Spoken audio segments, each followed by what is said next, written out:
Oh, perfect. Okay, well, welcome everybody. This is our last Transformative Projects Committee meeting.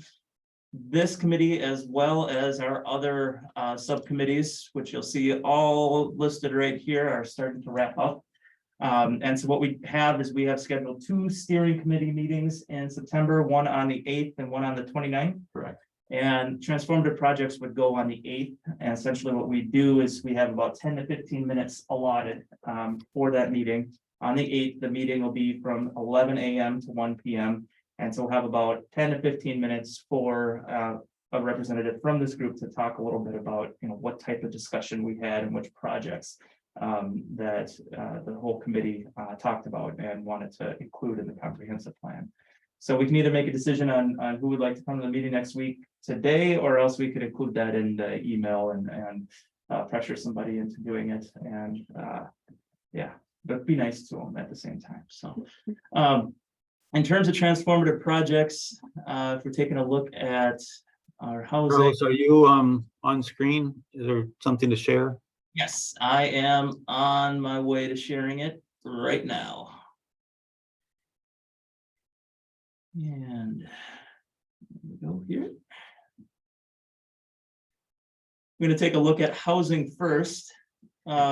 So for each one of them, you'll note that I did kind of a preamble and taking a look at the rationale. If there are comments on the rationale or the partnership, we can talk about that. I wanted to focus mainly, I thought would be most appropriate for us on just some considerations about housing choice. And this is where I tried to capture some of the input from the subcommittee, just talking about how, for instance, housing for single families, single people and single parent households can be especially difficult to find in Winona.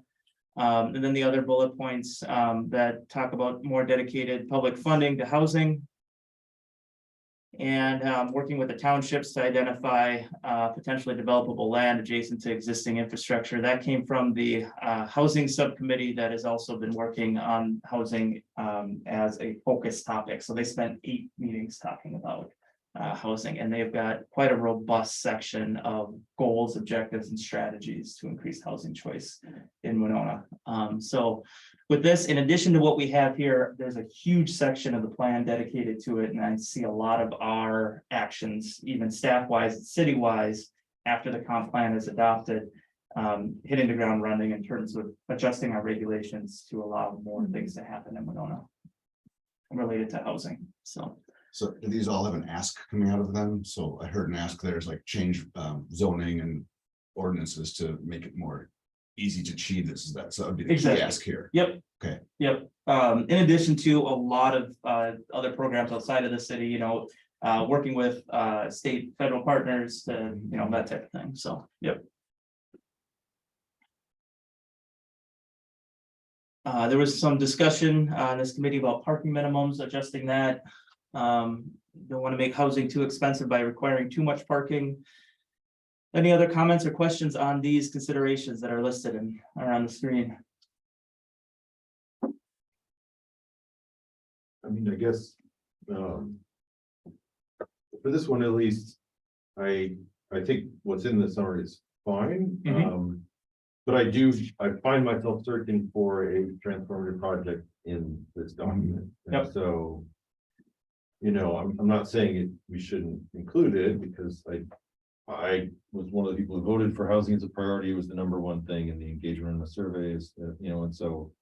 Is it in the right bucket here? Well, there's housing in addition to transformative projects, right? So Yeah, I mean, I guess it just I would have hoped in retrospect at our last meeting that we would have spent more time on housing, like multiple meetings, but in retrospect, so. Yeah, I don't see a transformative project here, but I do see things that might help the city, so. Yeah, I don't know what to say.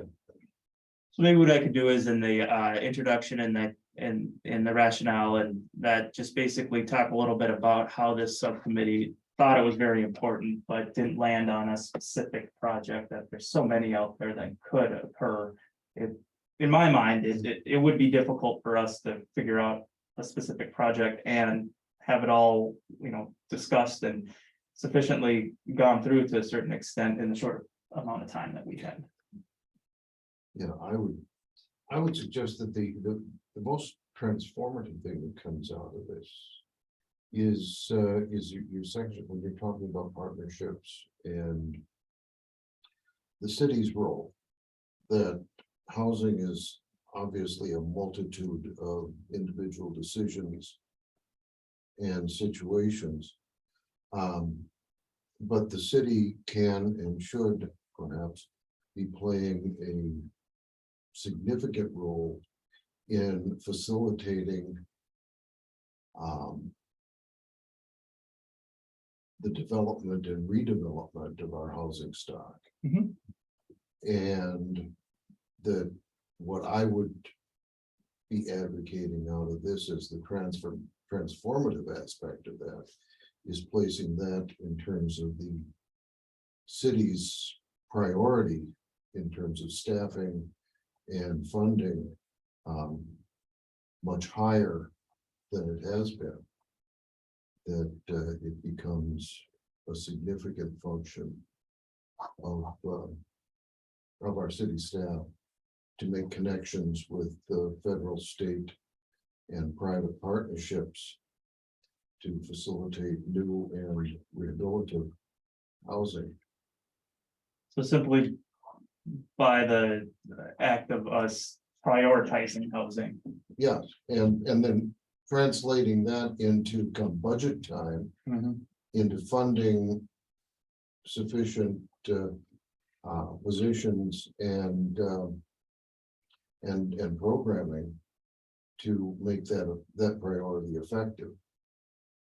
Almost hearing you say we need to invest in an economic development specialist for housing, Absolutely. or 2 or 3 even. Several, yes. That's where the city has the opportunity to play a transformative role in the housing situation. Yeah, I support that comment, to have. Now we talked about the incubator, but to have a city resource that can help and guide the development of housing, because a lot of the individual homeowners, individual builders don't have the resources necessary to do the big things we want them to do. So having that economic development person that can really focus on housing is important. And just to connect with programs. I mean, I just read in the script yesterday that another federal program that's coming out for designed to keep older citizens in their housing, in their homes by helping to rehab. It's fairly limited, but it's not something that the average retiree is going to be able to reach out and get without the advice and assistance from somebody. And in this case, I think that it would be entirely appropriate for the city economic development arm to be that somebody. Definitely. All right. Make sure and capture that. Something is in line with what the city has influence over, the minimum parking, Yep. for high density. Yep. I'd be okay with that if we had a new relaxation of the wintertime alternate side parking. In the wintertime, if you have only one car can fit in your garage, I have to park sometimes 2 blocks away but from my home, in the winter, and I'm carrying kids from daycare back home that way, because around the corner, there's a couple of big multi-unit houses and they have cars filling up every side of the street, because there's only one now. So we can do something about that. Like in the cities, they have snow emergencies. Everything's both sides until there's a snow emergency, then you do something. A But perennial question. Yeah. I think we're attended the planning commission meeting. I have in the spring. Oh, every year they go after the city manager for it. It's a good time.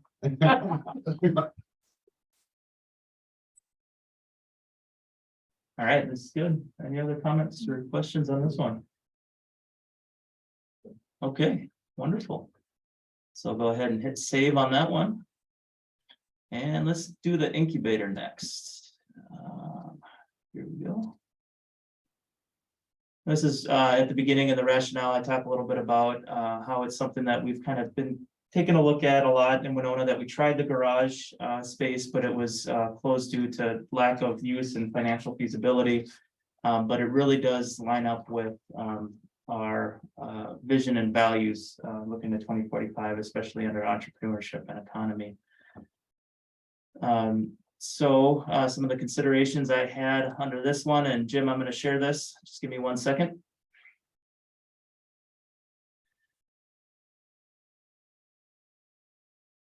Are listed right here, and a lot of them have to do with taking a look at not only what happened in the past here and how that can be improved, but then also I mentioned a little bit further up, taking a look at places like Eau Claire, La Crosse, and I think Rochester for how their incubators have functioned and been successful.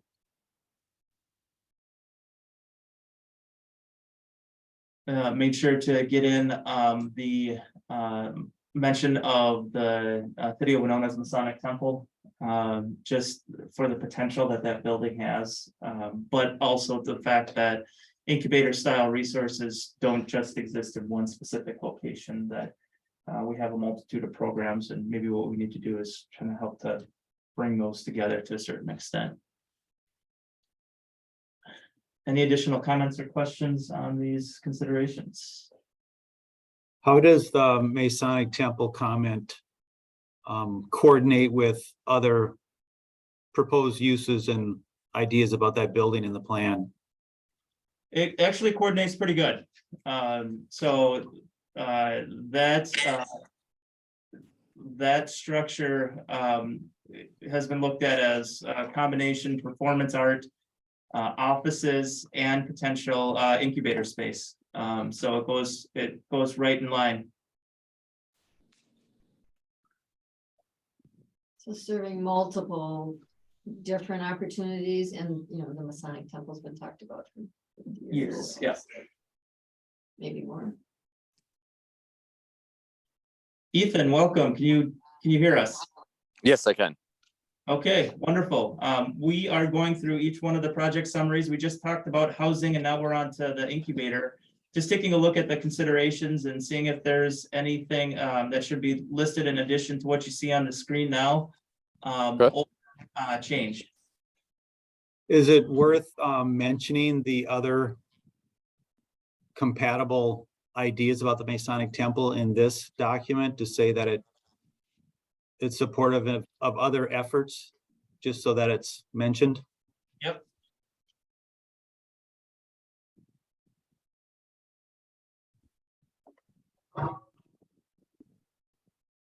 And I'll highlight that. I'll go back and add in some of the other things that have been studied actually for the Masonic Temple.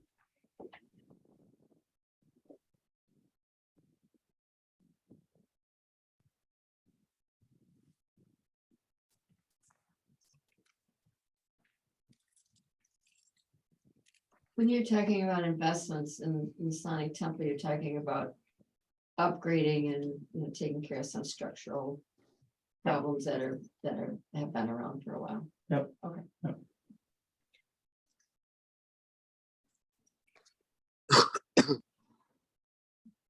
Under this umbrella, there's such a variety of potential projects and interests that, again, I think that in terms of the city playing a transformative role, something that's going to be broad-based, again, is more in terms of an advisory and facilitative role, having the expertise and the staffing that can make the connections and assist potential entrepreneurs. Again, the risk of sounding repetitious, I think we have to be looking at prioritizing in terms of staffing and budgeting, development of new business, and making those positions well funded and effective. That again, if somebody can come to the economic development office and get and have some contacts made, good things can happen.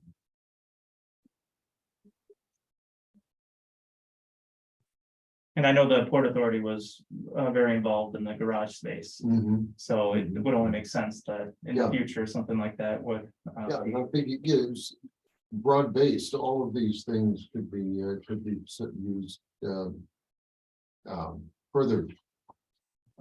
Through having somebody facilitate, going to have a facility manager, someone when the Masonic is a project is done physically, on the operational end. To make it effective as an incubator.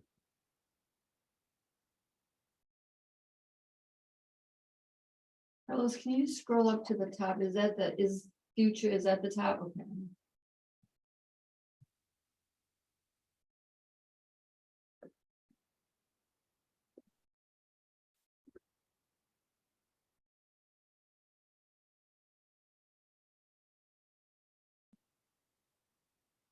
Somewhere in all of what has happened with the garage space, has there been any kind of summary of what lessons learned to not do again, or to, we maybe repeat, but it seems like there was several things that, barriers that, came to be, and we don't want to repeat those, but is there some place to record that and keep a historical database of it, so you don't lose track of what was tried already? Yep, okay.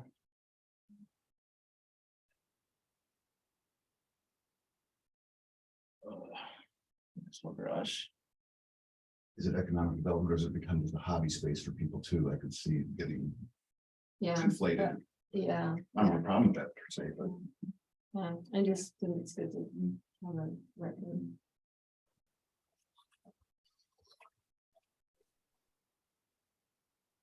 That's one of the problems with the incubator is that so often someone wanting to turn what's been a hobby into business, a business, and you know, hard to tell where that. do business out of here. Is it point of sale there? Or is it just development area? And even if you can identify that, this is Yeah. this or this, and maybe both are okay. And this isn't a stock room for your beanie babies, whatever you're making, right?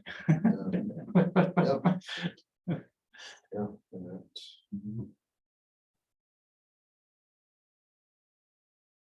Okay, any other comments on that? All right. I think it's a really good idea, actually. Wonderful. All right, let's move on to the Riverfront Trail. And I didn't do a lot of write-up in this just because we have significant write-up in other sections. But just really noting that how important this is to really reconnect Winona to the river. Despite the construction of the levee system and flooding that's happened in our past. So the major considerations, just really quickly, are industrial businesses that need access to the river, the federal flood system, availability of state and local bond funds, and keeping the trail as close to the river as possible so that it's truly a riverfront trail. Any other considerations you think is important to have for this overall project? I do note at the beginning that we've been working on it for 15 years, and so we anticipate the work to continue to progress with this, and trails like this take a long time to complete.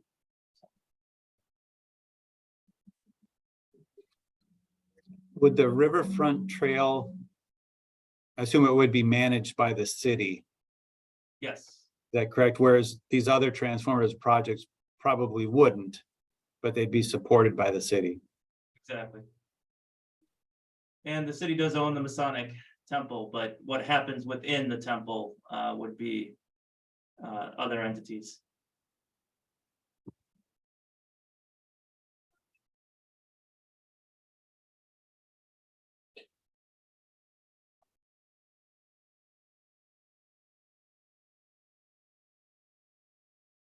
And with all these, we'd go in and make it look nice, similar to what the Loop did in their transformative opportunities, add some graphics and add some maps and just so it's more than just text. So I have here insert map there, and we'll also have references to areas where we talk about the Riverfront Trail and other locations.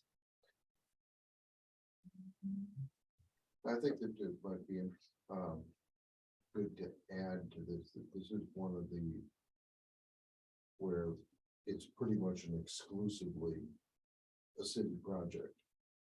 That it's you're negotiating with private landowners, but ultimately the execution and management is going to be by and for the city. Does the Corps have easements on any of that land that would have to be them to do it? Yes. So the actual implementation in those areas, they're going to have significant say over.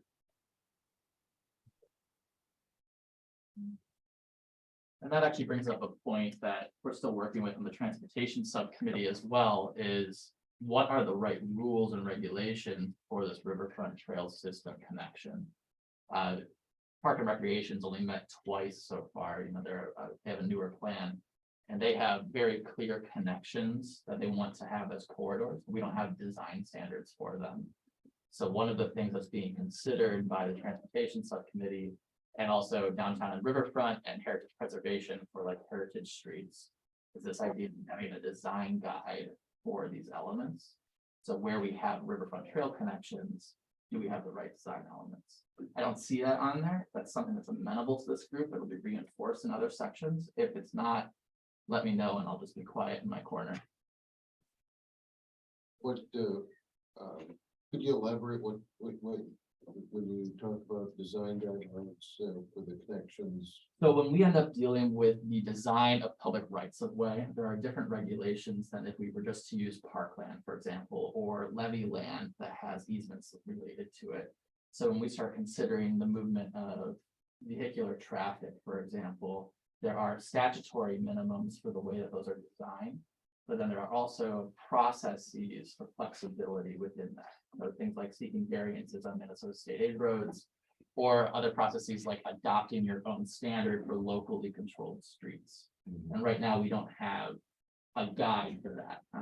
Minneapolis, for example, has a parkway guide, which I think would be fitting for something like this, where streets are 10 feet wide in their travel lanes with substantial raised cycle tracks or what have you. So just throwing it out there because it's coming up. We haven't decided on if that's something that's even feasible in the next 5 years, let alone the next 15 years, but. No, I think that as a look ahead, that's, you know, one of the things that keeps nibbling at us is changing the transportation priorities and having that sort of a framework in mind. Would be really forward thinking, whether or not it's going to be implemented or used in the immediate future. And so what I added is incorporation of common design elements with other parks and trail resources so that it feels like it's one system. Mhm.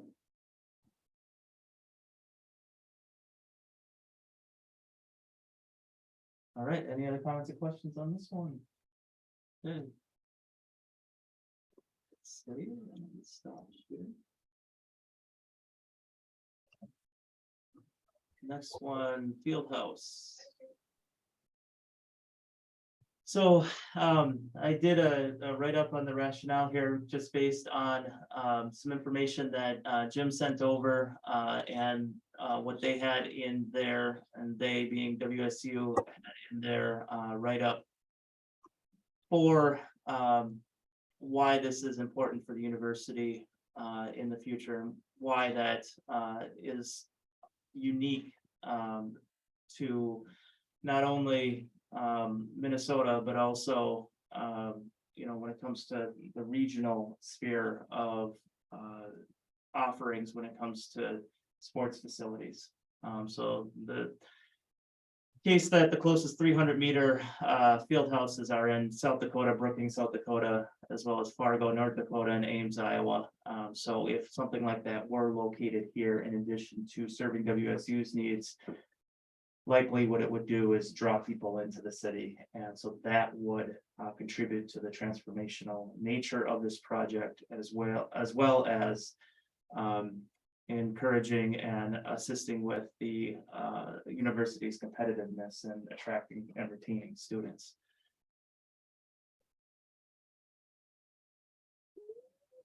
So some considerations related to that. Of course, how does it work with the adjacent neighborhood? How can pedestrian circulation be enhanced surrounding the facility? And then, of course, how can the facility benefit the overall community in addition to WSU? Any other considerations, Jim? I'll just call on you here that you think we should add to this, or any other language that should be added? No, I think it's a fair representation, and the question of whether it's a transformational project. It's definitely an impactful project. And it needs some pre-consideration by the city so that it is most beneficial to, to everyone involved. You can't just do a project of this scale without pre-thinking what the impacts are. So to have this in the plan somehow with some pre-guidelines to help it be as beneficial as possible, I think is valuable. Whether we call it transformational, it's definitely impactful. You can't do something of this scale without having an impact. So let's make it a positive impact.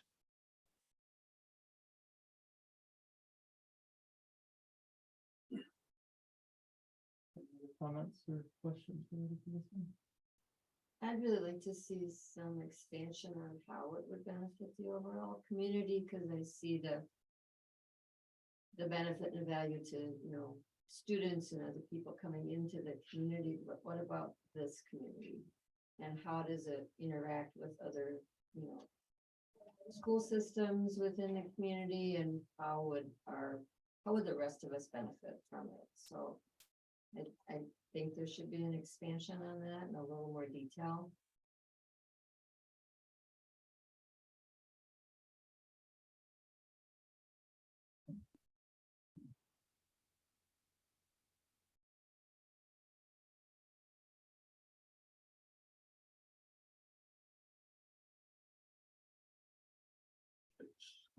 I'll wordsmith that. Mhm.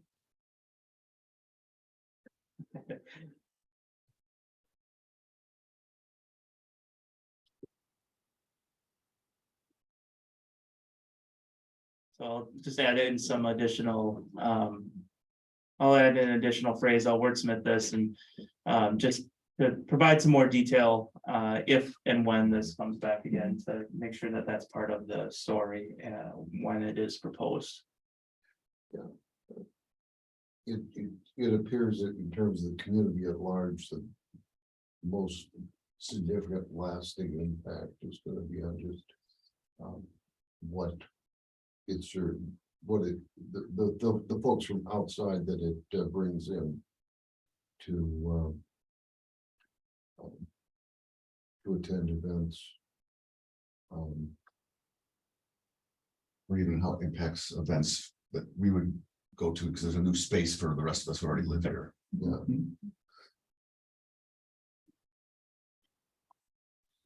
If I can chime in real quickly.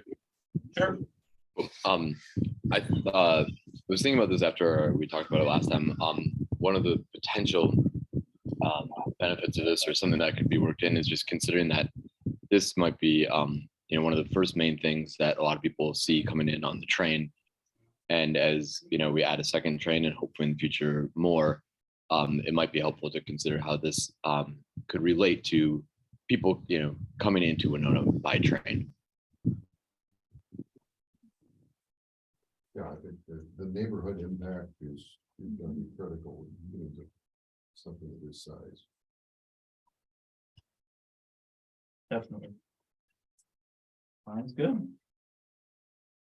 The transportation hub almost, we're gonna link it to the train. Yeah. Bus stops and have Uber got cell phone lot. Maybe a heliport on the roof. But that transportation hub's an interesting thing. You think about the Twins Stadium, I used to work in the Ford Center right across the street from that. And the fact that it's so successful without a single parking space really near it, because that transportation hub there, that everybody just comes in on the train and it works very, very well, and really didn't hurt the businesses at all except they raised the street parking rates during a Twins game. But other than that, it was functioned very well. So that transportation hub and how it handles traffic in and out for events would be an important consideration. Definitely. And I think I was thinking about that, in terms of something that the city might be, interested in being involved in that kind of planning, especially as it, in depending where exactly it is or how exactly it looks, that it, could be part of the, like I said, the entrance to the city. One of the things that people use for wayfinding and for kind of getting located and grounded when they first arrive by train. Definitely, yeah, enhancing the connection between this future facility and our Amtrak station, which not just that station, but in the area around it, we're looking at rezoning it for future projects to facilitate some mixed use and more of a transportation hub in that location. So having a direct connection between that hub and this as a potential attraction is really important. So thank you for that. Okay, anything else? All right, so we'll go ahead and move to the last one here.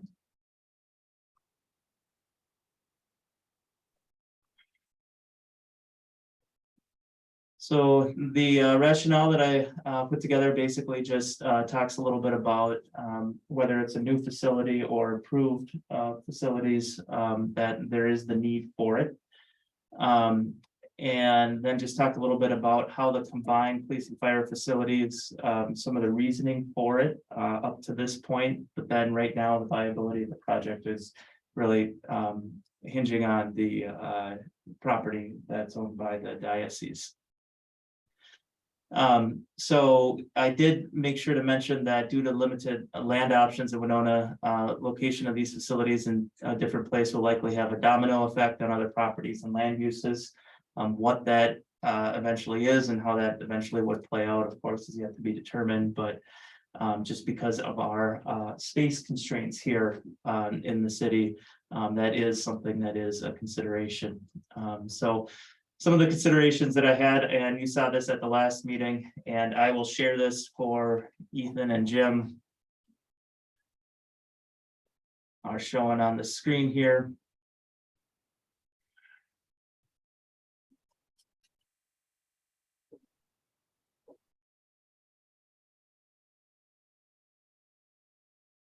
Considerations include how the facilities will interact with the surrounding neighborhood, no matter where that they're placed. And these are considerations no matter where these facilities would go in the future.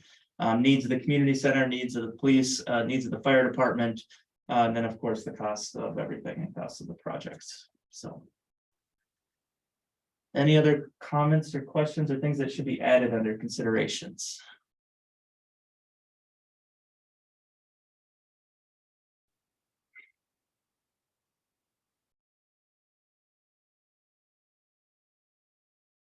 Again, like one of the other ones, transformative projects, seems to bleed over into city, infrastructure and general operating type of things. Are we gonna like talk about, new sewer lines next, just that kind of comment. And this is very uncentralized. Everything having to rush out of the far east end seems to be an issue to me.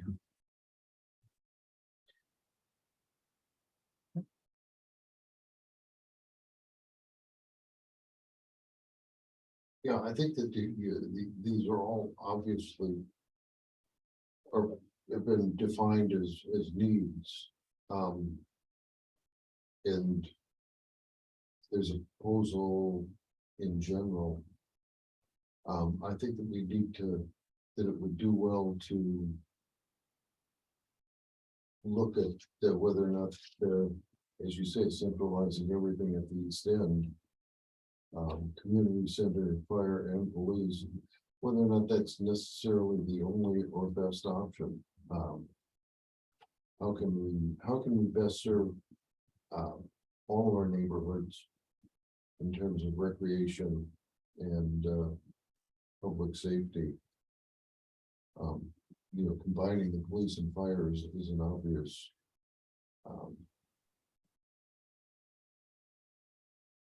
efficiency, but I'm not sure whether or not one big community center is anything remotely like a good idea. And is it being conflated in just because there's gonna be one that's removed by its presence, so Yeah, yeah, let's conflate it in there, which we're good still, right? And maybe not, I don't know. yeah. But what are the options here? We're kind of like focusing on one without saying, here's a palette of 5, and then we can, whittle down, down select which is best and accepted by the community before you just holding up one. Yeah, so with this overall project, a lot of it, I think, ends up dependent upon, where it's located, and I think a lot of that has yet to be determined. So the approach that we wanted to do with this one, since it did come up as, what the committee thought would be a transformative project, on our initial go around, is that we wanted to address considerations no matter what happens or where these facilities are located. You're going to want to consider the interaction with the surrounding neighborhood. You're going to want to consider needs of community center patrons, not just youth, but also seniors as well. And then needs for the police department, fire department, and the costs. So what we're trying to do is kind of remove ourselves from, giving it either an up or down vote on the current proposal. And just say that regardless of what happens, these are some considerations that the city should look at in the future. I guess in this case, I do have to reiterate, like, in no way do I think this is a transformative project. Yeah. Like, I just don't think it should have been considered by this committee at all. Sure. I know you suggested it on the initial sheet you gave us, but I think that was something that probably shouldn't have happened. When we did the initial brainstorming, no one actually proposed this. And then after the brainstorming was all over, Jerome said, hey, I think we should put this on there, but like organically, none of us thought of this. And so the fact that no one just organically said, when I dream of a better Winona, it doesn't include this. No one said that's the Winona I want.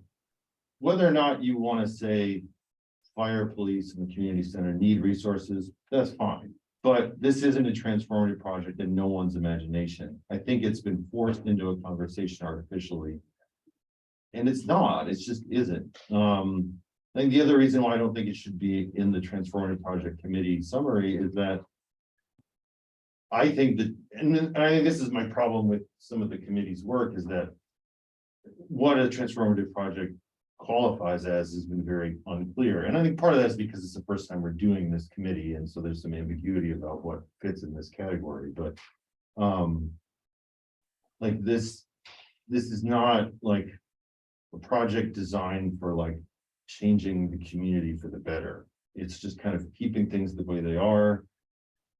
And in my mind, it reflects a kind of old moral vision of what infrastructure in cities can do. Like, if this project goes through, combined with the jail project, and I said this last 2 weeks ago, so I'm just repeating myself, but like, that means we're spending anywhere from $60 to $80 million on criminalizing people and incarcerating them.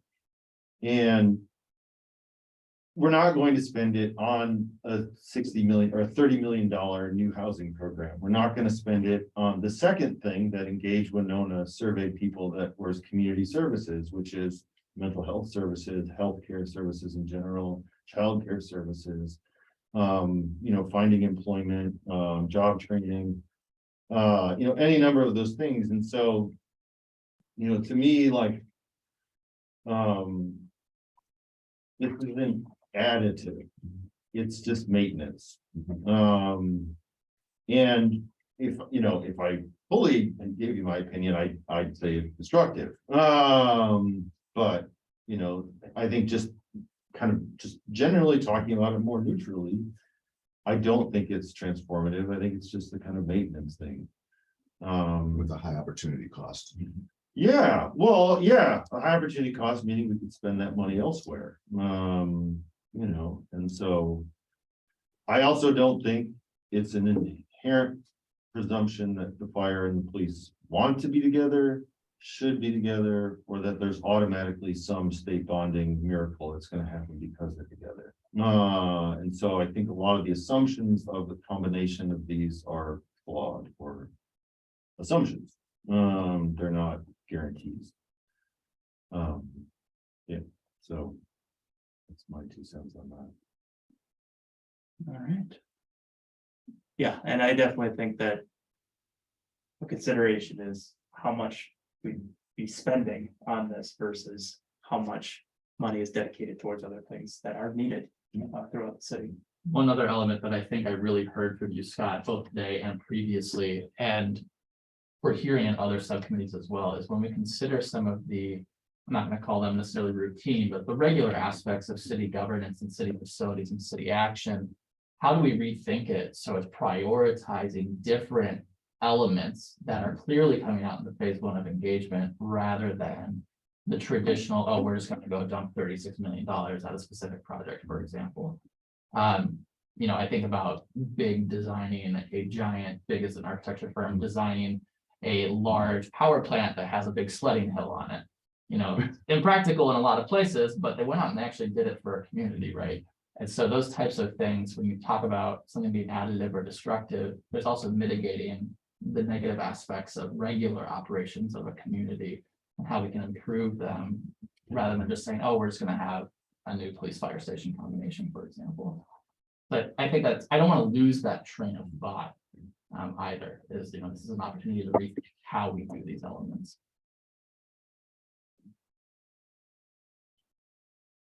Any other comments or questions on this one? All right, so I think we are all done with this, and we do have a quorum. So what I'd like to do is talk about the field house first. And just given that summary and the discussion that we had so far, what I'll do is I'll ask if there is a motion to include this in the comprehensive plan as a full write-up. Or if there's a motion to include this as a in the addendum of the section. Real quickly, I just got pulled away for a phone call from the tow truck. Can you just do a quick summary of what you guys just said for the police and fire station? Very sorry. Sure. So we added just some information about, you know, we need to consider what the overall cost is for this project related to other needs of the city as well, and not just the city, but the people who live in the city. And then what we were looking at doing now, and since we do have a quorum with you, Ethan, is to decide whether the field house and the police fire community center should be in the main body of the section of the comp plan, or in the addendum, or in the other significant projects section of the transformative projects subcommittee. Okay, thank you.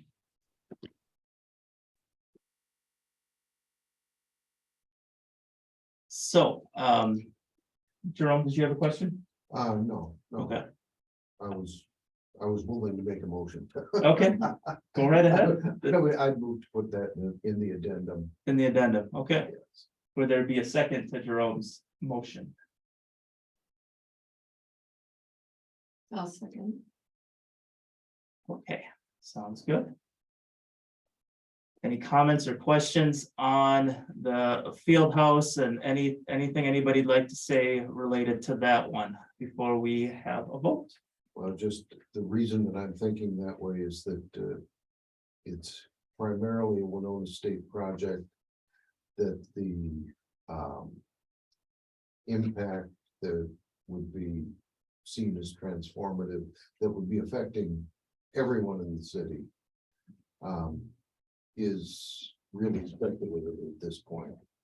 But we can foresee that it would have an impact in terms of the things that you put in there already, but they're not well enough to define to say how this would and what sort of impact.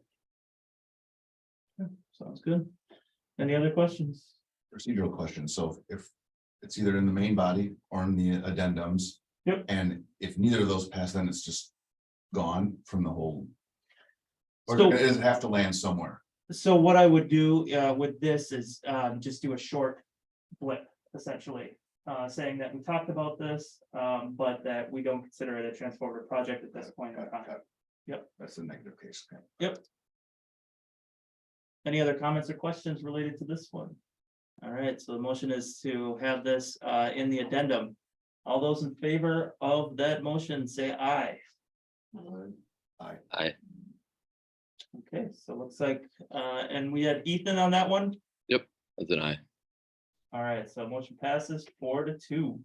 So we will put the field house in the addendum and simply note that transformative projects are, or transformative aspects of this are a potential, but have yet to be determined. Perfect. All right, and then next, we will bring up the police fire community center.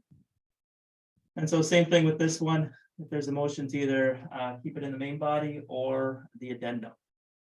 As before motion, just a comment, should we state these as 3 separate projects and not have the assumption that they're one?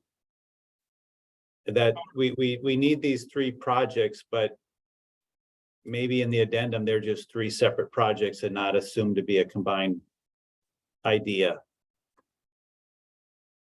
Yeah, and so, I think with this too, it would be whether we think all of them together should have the full listing in the main section of the comp plan. What I can do with this is if we decide to put it in the addendum, make sure that we, instead of having the full write-up here, just have some considerations in there, no matter where or what happens when it comes to this project.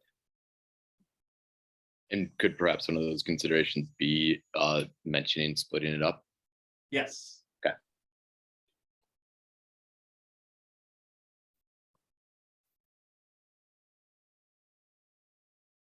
I'll again, just to move things along, move to put it out as an addendum. Is there a second to that?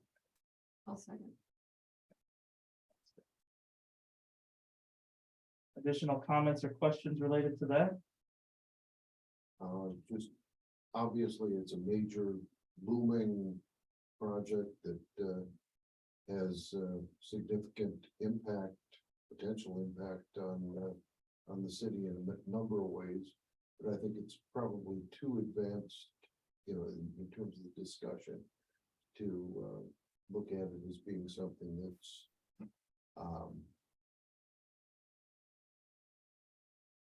aspirational, but should be looked at, and I think looking at it in all different ways, including breaking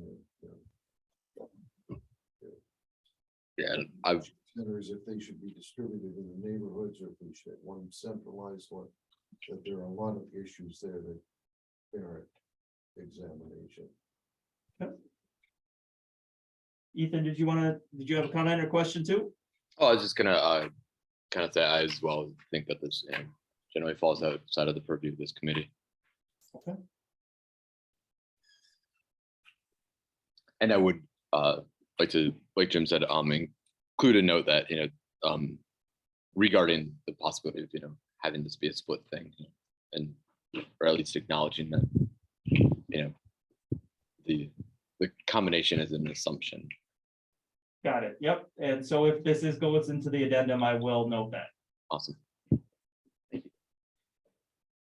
All right. All those in favor of the police fire community center in the addendum signify by saying aye. Aye. So we have 3-3.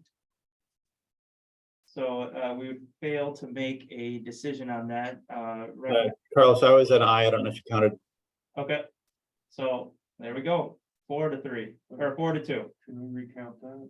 I thought I heard Jim the first time, so that would still be 3-3. Okay. I Go just ahead. don't know if that was Ethan or Jim. Sorry, I'm not trying to. That's okay. I was an I on that, on including it in the addendum. Sorry, who's, I was on it. So 4-2. So we'll do both the field house and the police fire community center in the addendum, and police fire community center. I'll make sure I note that there's potential to bring it up. Okay, great, wonderful. Well, thank you, everybody, for, The other ones all make the main. they all make it. Yeah, exactly. So we have top 3, gold, silver, and bronze, and then some addendum ones as well. But I appreciate that. Thank you for working through that, everybody here. That way we can say that we made a decision with the quorum and there was a procedure to it. So that's the most important thing. And we will look at next Thursday for our steering committee meeting. And I'll just put a note out via email to see who might be interested in talking about those top 3 projects at that meeting. Okay, wonderful. Sounds good. We are right up against our time, and I want to again say thank you to everybody who's here and who participated in this committee. Again, spending your time here with us is something that I can't imagine. Like, you guys are amazing for doing it, so I appreciate it. But other than that, we will sign off. Thanks, everyone. Thank you. Thank you. Thank you. Take care.